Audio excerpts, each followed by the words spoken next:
যুক্তরাষ্ট্র যে Bosnia and হার্জেগোভিনার বিপক্ষে এই ম্যাচটা ভালো খেলবে সেটা প্রত্যাশিত ছিল, তবে তার চেয়েও অপ্রত্যাশিত ছিল যুক্তরাষ্ট্রে একটা ফুটবল কালচার তৈরি হয়ে ওঠা। যুক্তরাষ্ট্রে ফুটবলটা কিন্তু জনপ্রিয় খেলার মধ্যে ৩ কিংবা ৪ নম্বরে পড়ে, তবে এবারের বিশ্বকাপে মার্কিনীরা যেভাবে ফুটবলে বুঁদ হয়েছে তাতে কিন্তু প্রত্যাশা রাখাই যায় সামনের দিনে বিশ্ব ফুটবলে আরো একটা নতুন করে ফুটবল সংস্কৃতির দেশ তৈরি হচ্ছে। It was fantastic. I loved it. It was amazing. Best experience of my life. Oh, it was awesome! USA! USA! It was amazing. We are a vibe. We know how to bring the energy here. It was fantastic, amazing. It was so good. Hey, USA all the way, baby! All the way! Amazing. It was so It was good. incredible. It was amazing. So exciting. So good. ফ্যামিলির সাথে ফুল world কাপের US এর game দেখলাম, তারপরে আবার জিতে গেলাম, ভীষণ ভালো লাগছে। এই ম্যাচে বসনিয়া আসলে সত্যিকার অর্থে যুক্তরাষ্ট্রকে চ্যালেঞ্জে ফেলেছিল দ্বিতীয়ার্ধে।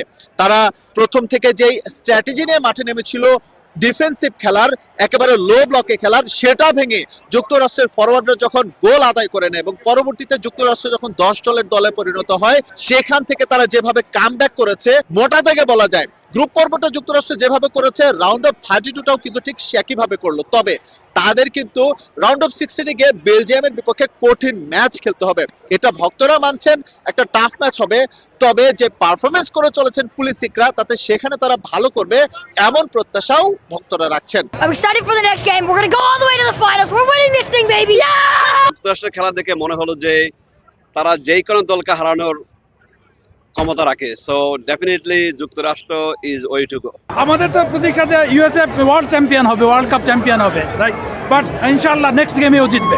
শুরুতে যেটা বলছিলাম যে যুক্তরাষ্ট্রে ফুটবল কালচার তৈরির পেছনে যদি যুক্তরাষ্ট্রের সমর্থকদের এখনকার অবদান ধরা হয়, তবে তার পেছনের কারিগর অবশ্যই লিওনেল মেসিকে বলতে হবে। কেননা 2023 সালে লিওনেল মেসি ইন্টার মায়ামিতে আসার পর এখানকার ফুটবলের চেহারাটাই বদলে গেছে। এবং আমরা কিন্তু সমর্থকদের সঙ্গে কথা বলেছিলাম, বাংলাদেশি সমর্থক এবং ইউএস এর সমর্থক এবং দেশের বাইরে থেকে যারা এসেছে তারাও কিন্তু সেই বিষয়টি অকপটে স্বীকার করেছেন। সুতরাং যুক্তরাষ্ট্রের ফুটবল জনপ্রিয় করতে লিওনেল মেসির অবদান যেমন তারা একদিকে স্বীকার করছেন, ঠিক একইভাবে তারা মানছেন এবারের বিশ্বকাপে যুক্তরাষ্ট্র যদি ভালো রেজাল্ট করে তাহলে এটা অবশ্যই ইন ফিউচারে তাদের ফুটবলটাকে আরো সামনের দিকে এগিয়ে দেবে। লিওনেল মেসি ইন্টার মায়ামিতে এসে পুরো soccer culture, football culture took over MLS and America.